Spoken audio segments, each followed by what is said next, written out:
आप लोगों को ये जान करके सुखद आश्चर्य होगा कि वही श्रीमद् भगवद गीता के 700 श्लोकों का कविता में अनुवाद करने का काम गुरु गोविंद सिंह जी ने किया, गोविंद गीता के नाम से। और जब आप गुरु गोविंद सिंह जी के जीवन को देखें तो ऐसा लगता है कि गीता में जो भगवान श्री कृष्ण ने योग की व्याख्या करी है वो उनके जीवन में साक्षात देखने को मिलती है। दूसरे अध्याय में जब भगवान श्री कृष्ण कहते हैं बुद्ध युक्त तो जहाती है उभे सुकृत दुष्कृते तस्माद योगा युज्वस्व योग कर्मसु कौशलम। योग कर्म का शिखर पर जाकर के उपस्थित हो जाना है। और वैसा ही जीवन गुरु गोविंद सिंह जी का था। उनके व्यक्तित्व का एक एक आयाम ऐसा लगता है जैसे हिमालय की चोटी पर जाकर के बैठ गया है। उनके विषय में बोले तो ऐसा लगता है जैसे भगवान कृष्ण या गुरुदेव के विषय में बोल रहे हैं।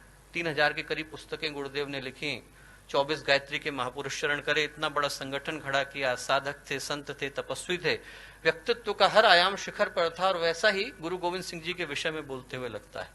और दो अद्भुत सोचें गुरु गोविंद सिंह जी इस देश को, इस राष्ट्र को देकर के गए। पहली, राष्ट्र के प्रति अगाध निष्ठा, अटूट भक्ति। आज यदि इस देश की पश्चिमी सीमाएं इतने सारे आक्रमणों को झेलने के बाद भी बिना किसी खरोंच के खड़ी हैं दोस्तों, तो उसके लिए यहाँ की भूमि, यहाँ की मिट्टी, यहाँ की धरती, यहाँ का आकाश, यहाँ का पानी, यहाँ की वायु एक एक सिख का कर्जदार है। एक एक सिख का, खालसा का कर्जदार है, गुरु गोविंद सिंह जी का कर्जदार है। क्योंकि राष्ट्र के लिए अपने आप को बलिदान कर देना उनने अपने स्वयं के परिवार से सिखाया। 4 पुत्र थे, 2 हत हो गए, 2 को चिनवा दिया गया। एक जो पुत्र थे युद्ध में मारे गए। जो चौथे सबसे छोटे थे लौट करके घर आए।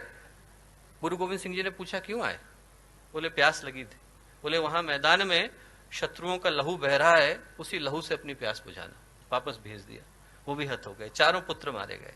मां का हृदय था। मां ने पूछा ये क्या कर रहे हैं?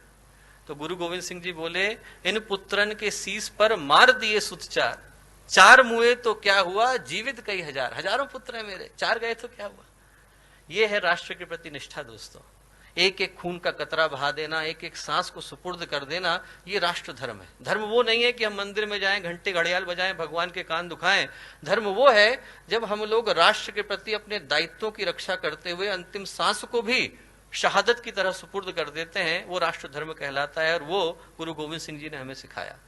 दूसरी जो चीज दी वो दी एकता, साथ साथ चलना।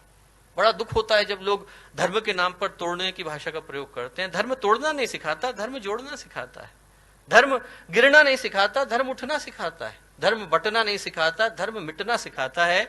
और ये गुरु गोविंद सिंह जी ने हमें सिखाया।